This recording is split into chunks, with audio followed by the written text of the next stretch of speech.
जिंदगी और मौत की जंग लड़ रहे किसी अपने के लिए अगर आप ब्लड खरीदते हैं तो सावधान हो जाइए, क्योंकि किसी भी ब्लड बैंक पर आंखें मूंद कर भरोसा करना आपके मरीज की जान जोखिम में डाल सकता है।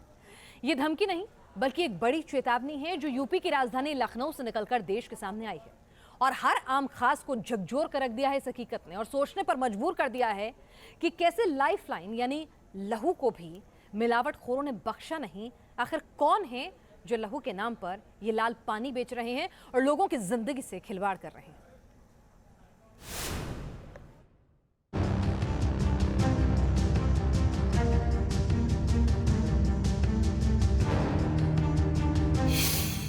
नसों में लहू की जगह भर दिया लाल पानी। अस्पतालों में होती रही मिलावटे खून की सप्लाई।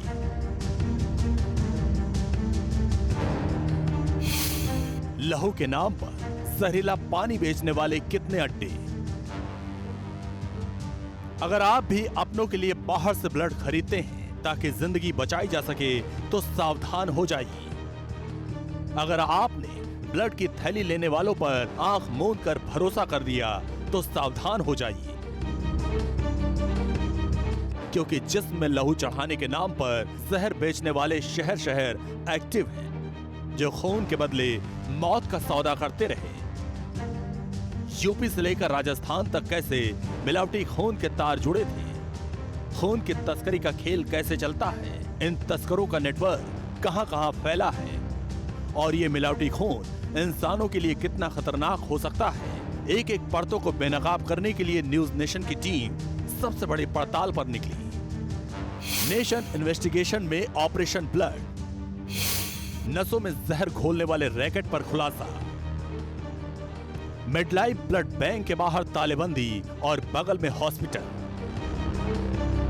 दरअसल लखनऊ में इस ब्लड बैंक पर कार्रवाई खाद्य सुरक्षा और औषधि प्रशासन यानी FSDA की एक रिपोर्ट के बाद सामने आई।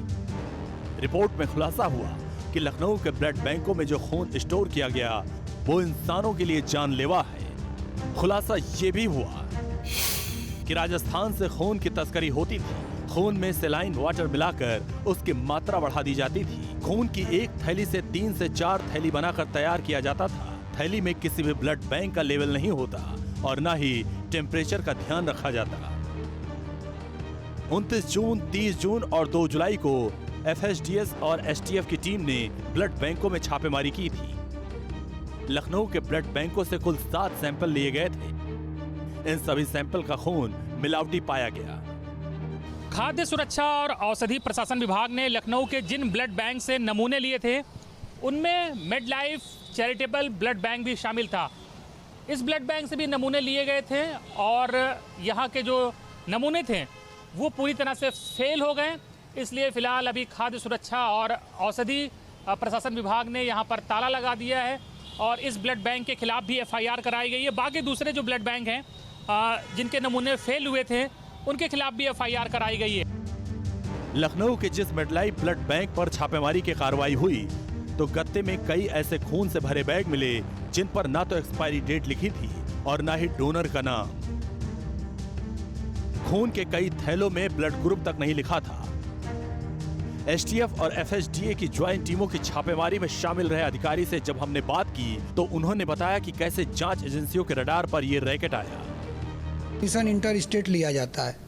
ब्लड ट्रांसपोर्ट के साथ ब्लड का जो टेम्परेचर होना चाहिए 2 to 8 डिग्री टेम्परेचर वाली गाड़ी होनी चाहिए जिससे ब्लड ट्रांसफ़र किया जा सकता है। उसके साथ उस ब्लड का टेस्टिंग रिपोर्ट भी होना चाहिए। लेकिन जब वहाँ मेडलाइफ चैरिटेबल ब्लड बैंक में वो ब्लड जब पकड़ा गया वहाँ पे तो वहाँ पाया गया कि जो वो डॉक्यूमेंट जो अप्रूवल होता है मेडिकल ऑफिसर से और वहाँ के मेडिकल ऑफिसर यहाँ के मेडिकल ऑफिसर दोनों का राइटिंग एक ही था। एक ही व्यक्ति द्वारा दोनों फार्म भरे जा रहे थे, एक ही व्यक्ति द्वारा अप्रूवल भी लिया जा रहा था, एक ही व्यक्ति के द्वारा परमिशन भी दिया जा रहा था। राइटिंग सेम, जो नहीं होना चाहिए, जो प्रथम दृष्टया इसमें संदिग्ध प्रतीत हुआ। उसके बाद हम लोगों ने उस सैंपल को PGI जांच के लिए भेजा था। 7 नमूने लिए गए थे जिसमें 7 नमूनों में not for fit in human use. 7 नमूने आपने लिए, 7 गड़बड़ निकले। हाँ, 7 गड़बड़ निकले। उसमें ये कहना था कि जो ब्लड के जो टेस्टिंग आप कैटेगरी है, क्योंकि उसका टेम्परेचर वो मेंटेन नहीं था, स्विफ्ट डिज़ायर गाड़ी में आ रही थी, तो जब टेम्परेचर मेंटेन नहीं रहेगा 2 से 8 डिग्री टेम्परेचर पे जाएगा, ऊपर जाएगा, तो वो ब्लड हीमोलाइज हो जाएंगे, थक्का बनने लगेगा। ठीक है, उसके बाद जब वो टेस्टिंग रिपोर्ट आई तो उसमें पता चला कि ये सारे जो ब्लड हैं वो ह्यूमन यूज के लिए नहीं है, क्योंकि किसी में हीमोग्लोबिन बहुत हाई हो रहा था, किसी में और जो टेस्टिंग वो उसमें फेल हो रहे थे। एसटीएफ ने जांच को आगे बढ़ाया और एक दिन के अंदर लखनऊ समेत यूपी के 5 जिलों से 7 लोगों को गिरफ्तार कर लिया। देखिए, ये वही 7 आरोपी हैं जिन पर मिलावटी खून बेचने का इल्जाम है। 1, 2, 3, 4, 5, 6 और 7 और सामने मिलावटी खून की थैलियों के बॉक्स। यूपी एसटीएफ के शिकंजे में आए यही वो 7 आरोपी हैं जो लखनऊ के बीचों बीच ब्लड बैंक के नाम पर काले कारोबार को अंजाम दे रहे थे। नौशाद और असद पर खून की तस्करी का आरोप है, जबकि 5 आरोपी लखनऊ के 3 ब्लड बैंक के कर्मचारी हैं। पकड़े गए एक आरोपी नौशाद ने एसटीएफ को बताया कि वो जोधपुर के अम्बिका ब्लड बैंक में लैब टेक्नीशियन की जॉब करता है।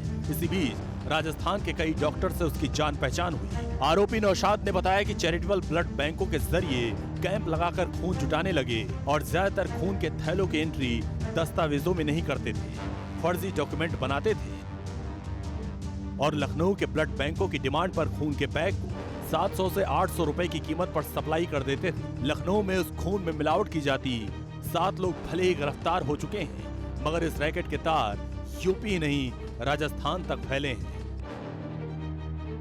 लखनऊ से अनिल यादव के साथ team news nation. Nation investigation की इस अगली पड़ताल में हम आपको दिखाने जा रहे हैं मिलावटी खून वाले ब्लड बैंक का हॉस्पिटल भी जांच की जद में आ गया है। लखनऊ में कई ब्लड बैंक ऐसे हैं जहां प्रशासन और दूसरी जांच एजेंसीज की टीम ने अपनी पड़ताल को आगे बढ़ा दिया, क्योंकि मिलावटी खून के कारोबार की जड़ें बहुत गहरे तक फैली हैं।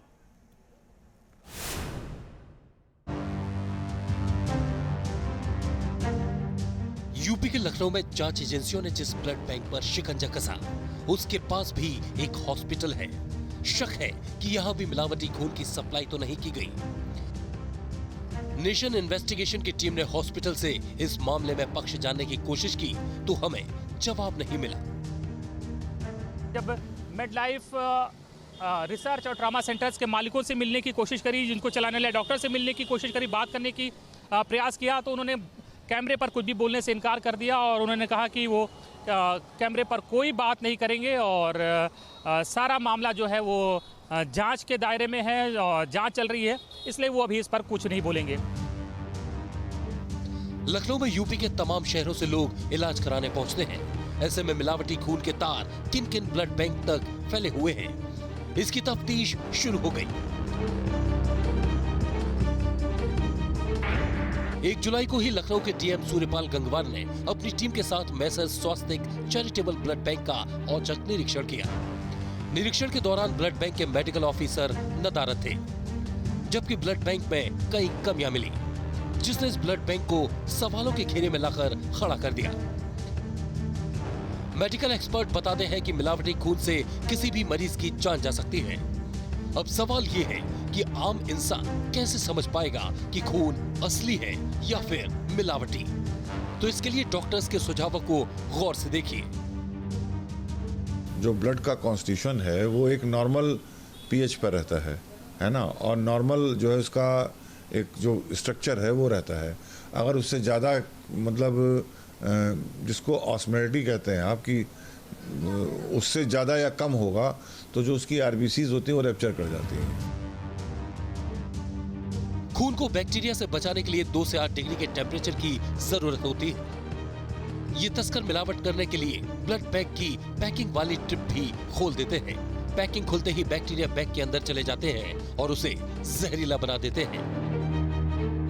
लखनऊ में वैसे तो 46 के करीब ब्लड बैंक हैं, लेकिन जिस तरह से एसटीएफ ने नकली खून को बेचने वालों को पकड़ा, उसके बाद जिला प्रशासन भी हरकत में आ गया है और अब ये नकली खून का जो सैंपल है वो इस खाद्य सुरक्षा एवं औषधि प्रशासन प्रयोगशाला में लाया गया है। यहाँ पे जांच होगी कि आखिर उस खून में किस तरह की मिलावट होती थी, किस तरह की अनियमितताएं होती थी, और ये सब पता लगेगा जांच के बाद। लेकिन जहरीले खून का ये काला धंधा अपने आप में ये दिखा रहा है कि बहुत कुछ गड़बड़ है जिसे सुधारने की ज़रूरत पड़ेगी। वीडियो जर्नलिस्ट सूफी खान के साथ आलोक पांडे, न्यूज़ नेशन, लखनऊ।